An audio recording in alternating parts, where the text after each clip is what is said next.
Welcome to Kenton Teaches. Enjoy the video. In this video, I will show how to apply a vitamin C serum. Start with clean skin by washing with a gentle cleanser, then pat dry without rubbing. Use a water-based toner first if your routine includes one. Avoid heavy exfoliation right before application to prevent sensitivity. Make sure hands are clean and products are at skin temperature for even absorption. This prep helps the serum penetrate and perform better for brighter skin. Gently dispense 2 to 3 drops of vitamin C serum onto your fingertips and dot across forehead, cheeks, nose, and chin.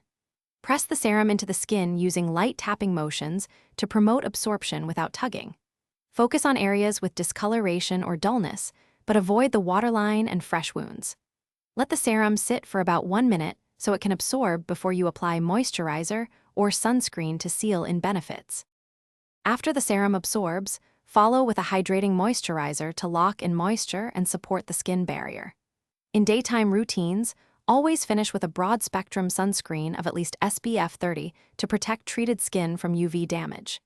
If you have sensitive skin, start using vitamin C every other day and increase frequency gradually. Monitor for irritation and adjust your routine as needed to keep skin calm and glowing. Thanks for watching. Please subscribe if this video was helpful.